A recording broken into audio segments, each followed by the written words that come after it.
too bad, huh? Well, first off, I want to thank you for coming tonight.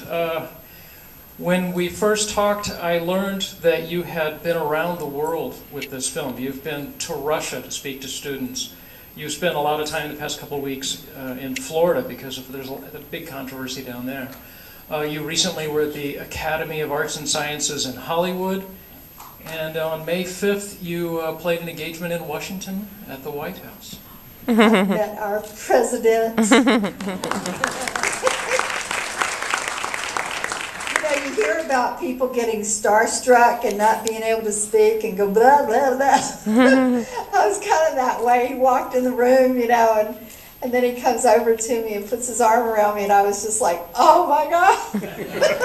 They asked me what he had said to me and what I said to him after it was all over. I couldn't even tell him. I couldn't remember. Well, I wanted to bring this story kind of local. One of the things I was amazed that Mary told us when we were talking was she knew where this building was. Why do you know where this building is? My husband's family lives in Pennsylvania, and so when we go up on holidays, we pass this place all the time. And we tried to figure out for years what this was. And my husband and I kind of finally decided, well, maybe it's the CIA, Well, we're going to take questions from the audience, but there are rules, and the rule is kind of simple. Rob, standing over here, has the microphone. For everybody in the room to be able to hear your question, you have to use the microphone. And we'll ask just one question per person because I believe we're going to have a lot of questions tonight. So hold up your hand, and Rob will bring you the microphone, and we'll try to get around the room as best we can. And please do use the microphone. Question, how did you get this part? Did you have to try out for it? Had you been in any movies before this one?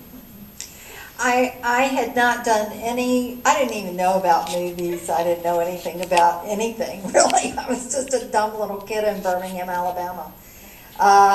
My mother had been an actress in the local town and gown theater.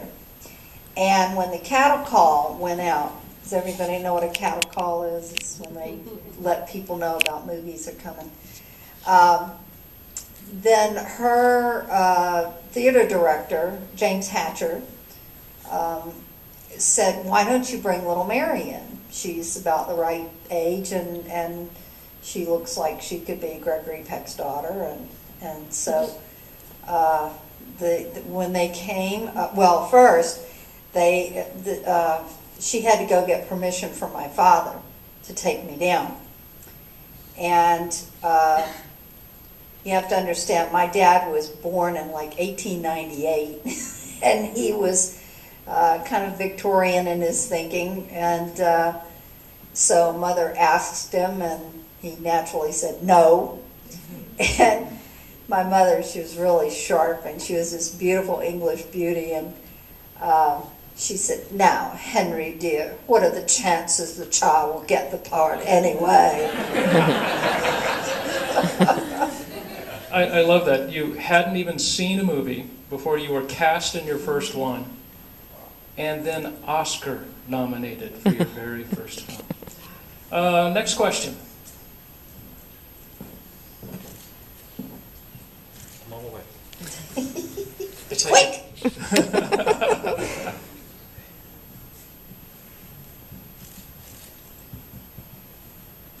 Mary, I was just noticing that in your scenes with Gregory Peck, there seemed to be more of a connection there. I thought from both sides you seemed to have real rapport. Did you feel that as well? Or?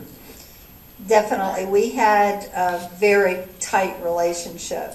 And Atticus was so... What you see up on the screen is what we got at home. And after making this film, his daughter Cecilia, we were together a couple of weeks ago. I stayed at her house, and she said, it's hard to tell where Atticus leaves off and Gregory Peck begins because they were so much alike. And Veronique, when we were at the White House, was that last week? I'm sorry, I'm kind of brain dead here. She said if he had been a lawyer back then in a small southern town, she could see him doing that, taking that case with no problem. I love that how for years after making the film, you would get a call out of the blue, and he would call you what on the phone? Scout, and I called him Atticus. We just had such a tight relationship because during the making of the film, you have to understand, we were 5 months making this film. So we really did become a family in front of the camera and behind the camera. Whitey, our prop manager, and all those guys that, helped to create this beautiful film, the lighting guys and that, they were wonderful. But Atticus would call, and the other thing you have to understand is that I lost my parents very early in my life. My mom died 3 weeks after I graduated from high school. And my dad died 2 years after I got married. I didn't get married till I was 21 because I promised him that I wouldn't, because I didn't think girls had sense enough to know anything before they were 21. I probably could have waited a little longer, but so, the guys in the film were really great about calling and checking up on me. And when you're living in a house trailer in the middle of a field in Lochapoka, Alabama, getting blown away by tornadoes, and you pick up the phone and it's Gregory Peck. You doing all right? How you doing, kiddo? It's like, that can make your day in about a half a second. I joke a lot of times, well, it's not really a joke, that I had reverse Oreo daddies. And the reason being that my other daddy from Mockingbird was Brock Peters, and who played Tom Robinson. And Brock and I were so tight. He and Dee Dee were just so dear. And, we stayed very, very close up until right before he passed away. So I had wonderful male role models. These guys were so intelligent. My father was very much an Atticus. He was wonderful.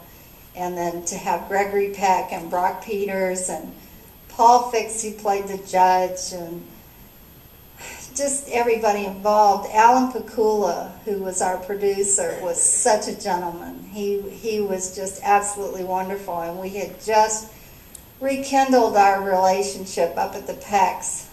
We had been up there for dinner right before he was killed on the New Jersey Turnpike, and that really tore me up to lose him, because we had made some plans to get together, and I felt cheated because I never got that chance to be with him again, and that really was upsetting.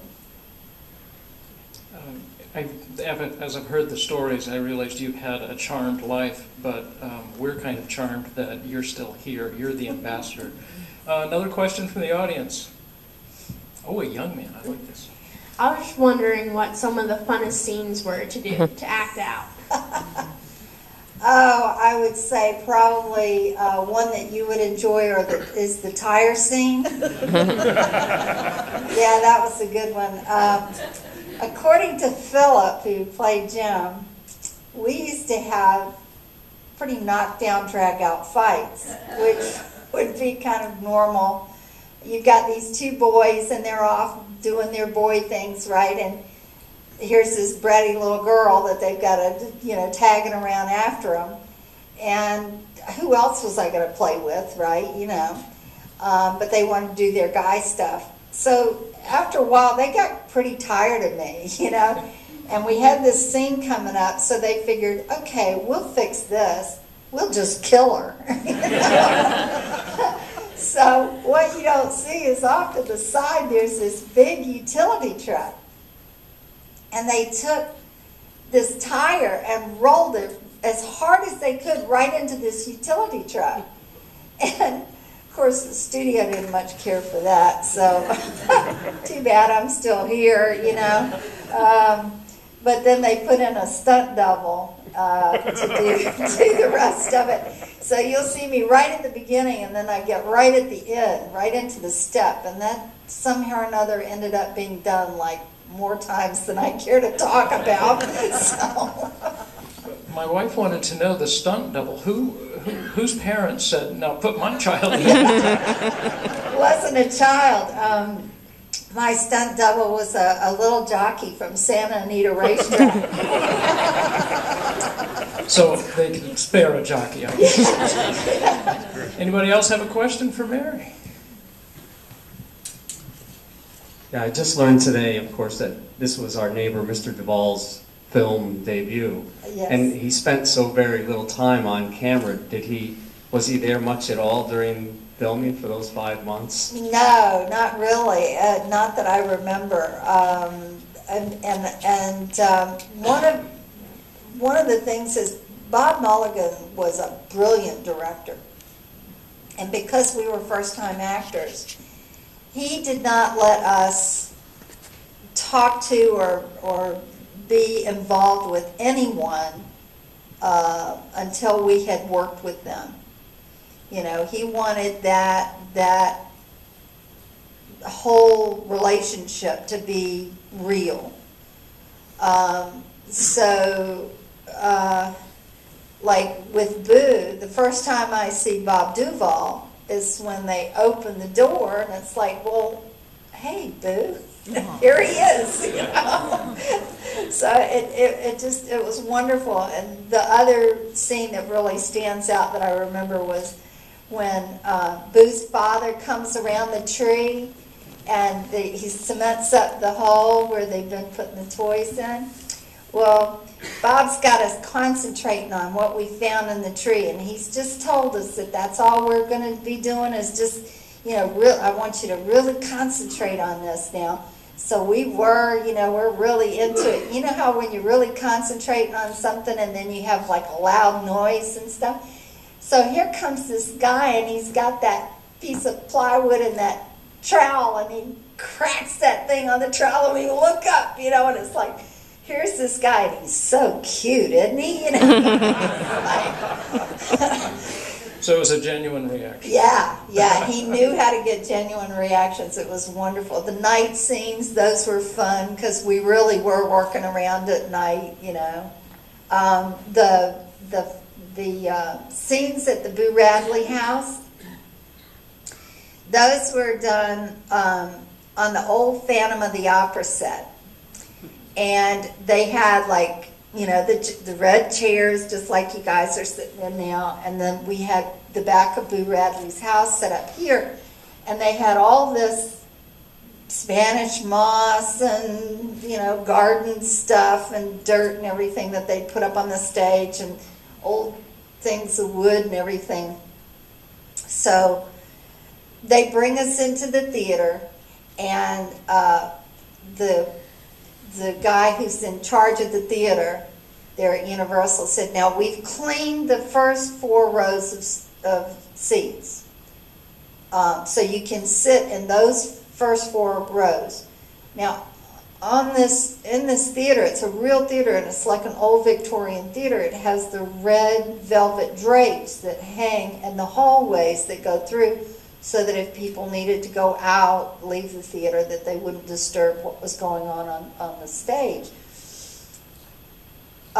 We don't want you all going into the corridors. Don't go in the corridors, and don't touch the drapes, because we do have black widow spiders, we do have scorpions, we do have... And I'm thinking, okay, well, they've got legs and they walk, you know, and what's to keep them from, they've had a couple of days to be with all this stuff up here. What's to keep them from being out there coming right up here, and we got to crawl through all this mess? I was like, could not wait to get done with those scenes, and so I didn't have to crawl around in this mess anymore. It was... you know, that worked real, not to mention the fact they told us it was haunted. So That's atmosphere for you. Someone else have a question? Hold up your hand and Rob will bring you the microphone. Thank you for being here. What a treat. thank you for having me. I had seen the movie like a lot of 7th graders in middle school, and we read the book. My question was, I recently got to see the special with on PBS on Harper Lee, and you were part of the interview and you relayed the story about the tire. What was the nature of your relationship with Harper Lee?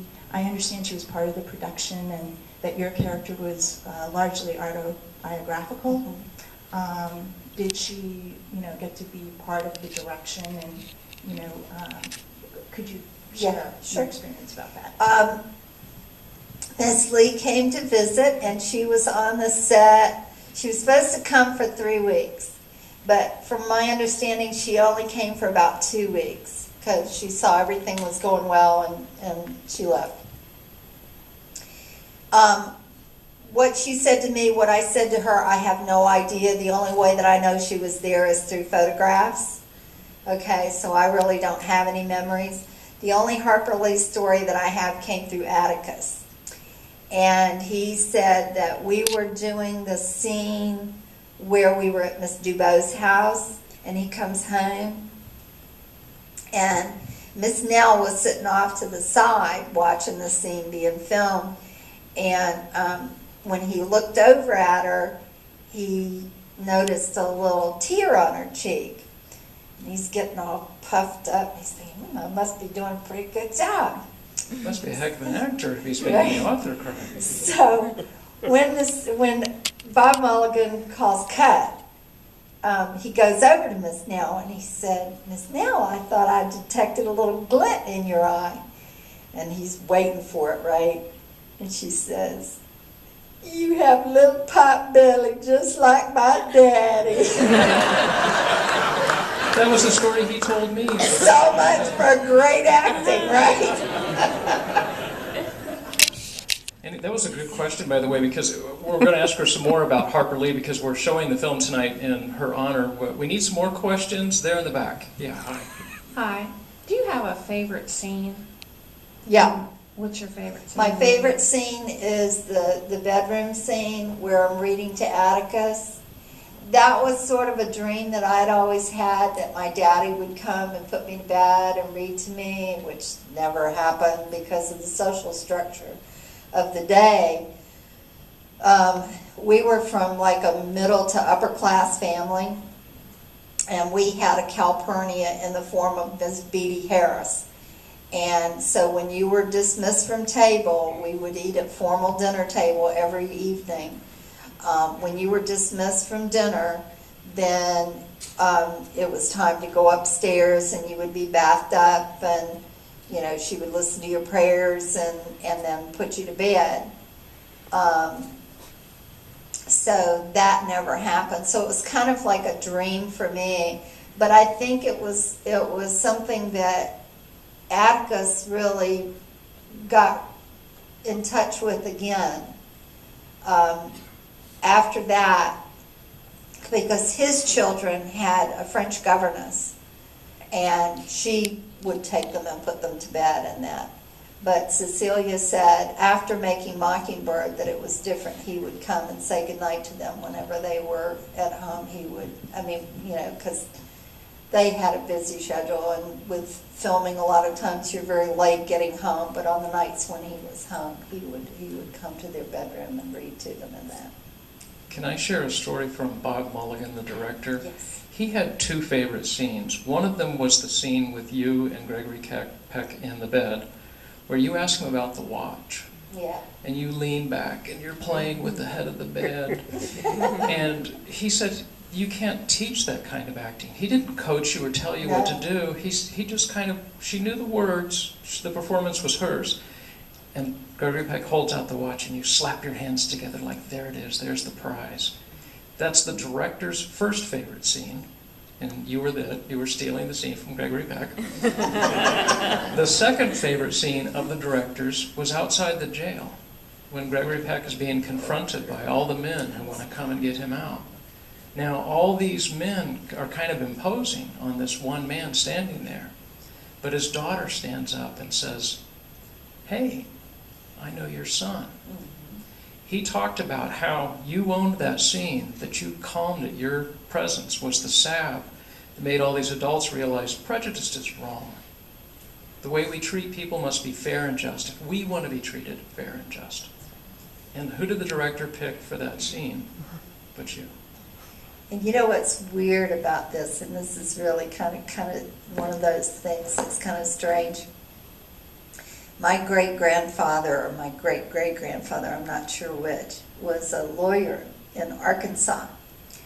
And he had a case almost identical to this one, to the point that when Daddy was writing the family history, our cousin, who was down in North Carolina at the university, called him on the telephone and said, did the movie people know anything about Granddaddy's case? Because it's almost verbatim what happened. And the end of that story was that the KKK rode up to my grandfather's house and threatened to tar and feather him and burn his house to the ground. That was their intention. And Granddaddy somehow or another talked him out of it, because he had helped almost every one of those men with some sort of legal problem, because back then lawyers were kind of general kind of lawyers, like a GP for, medical stuff. And he called each one of them by name, even though they had the robes and all that stuff and were trying to cover up. He said he recognized them by the nags they were riding. Because horses are real distinctive, I mean, it's kind of like a car, you have a car pull in the parking lot at work. Oh, Joe's didn't work today, whatever. But, you get 2 or 3 people with the same car, then it's a little different. You got to look a little closer. Well, horses, you don't have to look that close at them because they're all real different. So that was kind of a strange thing, and that was in my father's family history. And when we were up at the PECs after the AFI award, Lifetime Achievement Award for right, Gregory Peck. He got the Lifetime Achievement Award, and I brought Daddy's history up, and it made everybody just kind of the hairs on the back of their neck stand up when I read that portion of the family history to them. It's kind of weird. It brings the story home to the whole family. It truly does. The end of that story is rather sad, though, because my grandfather was never, from what I understand, never was able to practice law again. I think I heard the same story about Harper Lee's father after he lost his case. We have a question over in this corner. We haven't asked anyone over here for a question. Young lady in the back row. Yes, were you aware of the book prior to you acting? And could you feel the impact at the time that you were making the movie? Mm-mm. No, I don't even think we got complete scripts. And I'll tell you why. Because back in those days, there was material that they felt was unsuitable for children and females. And I don't think that's a half bad idea today. I think you kids get far too much. You hear far too much. You see too much, which is, kind of sad, because you're expected to grow up very fast, and you get 24-hour CNN and all that stuff. We didn't have all that. So I didn't realize the full story until I saw the film for the first time at the premiere. I think the director gave you the scenes as you needed them, and it was kind of shot in chronological order, so you wouldn't anticipate what was going to be happening next. That kind of helped your performance be more genuine. Mm-hmm. But it is unusual that you don't get to see the film until you're at the premiere. And right. The one thing with a movie, I don't know how much you all know about making movies, but it's not shot in chronological order. Usually you have your outdoor scenes and you get those knocked out of the way first. And the reason being money, okay? Like, especially if you're doing location shots, you have purchased the rights to, say you want to rent the Brooklyn Bridge, which John did for... Her brother is John Badham, the man who made Saturday Night Fever. Yeah. Her brother, John. So, say you want to rent the Brooklyn Bridge, which is what John did, and he got it for like 4 hours to do this one scene. And you have to, like, pay off the city and the mafia and the police, and you know, and you've only got it for those particular hours. So you've got to make sure that everybody is coordinated and ready to go so that you get those scenes out of the way first. And they're usually dated. Okay, we're going to be on this street this day, this street this day, we're going to this location for X amount of time to do these scenes. And then, you know, it may jump from the middle to the beginning to the end and then back again, so that you can get that done. And then after all the exterior scenes are done, then you go to the studio and you do your interiors. And that's what we did with Mockingbird. We got all the exterior stuff out of the way first, and then we moved to the interiors. I thought it was kind of interesting when you were telling us earlier tonight that you hadn't read the book when you made the film. In fact, how long was it before you read the book, Mary Badham? Not until I had my daughter. She was like 2 or 3 years old, I think, when I read the book. And I wouldn't have read it then, except for Professor Inge from the college in Ashland called me and asked me to come and speak to his English lit class. And I thought, well, I don't know what I'm going to talk to his English lit class about, but okay. So he said, well, let's meet for lunch tomorrow and we'll talk about this and get everything set up. Fine, okay. So I go in, and before I could even get seated at the table, the words out of his mouth were, so what was your favorite part of the book? And I guess by the look on my face, he knew I hadn't read the book. So, young lady, your first assignment is you go home and read this book. Yes, sir. And here were all these characters that I knew nothing about. And I'm so glad I read the book because it really gave me a more complete picture. But in defense of myself, how many of you have seen a film and then you read the book and it changes your whole outlook on the whole thing? And I didn't want that to happen. I had my whole life up there in black and white and I was perfectly happy with it. You know, so that was how that went down. And the story is kind of turned around now where she represents Big Read. Year-round, she goes to hundreds of locations to introduce students to the value of reading. And what book do you think she recommends? To Kill a Mockingbird. This young man in the middle, I think, has a question. We get you. Can we pass the microphone on down to it? While we're doing that, one of the things I wanted to talk to you guys real quickly about, as long as we're on that subject so I don't forget it. One of the things that I tell people is, if you teach someone to learn to love to read, you will never be bored, you'll never be lonely, and you will always be learning something new. Would you agree with that? Amen.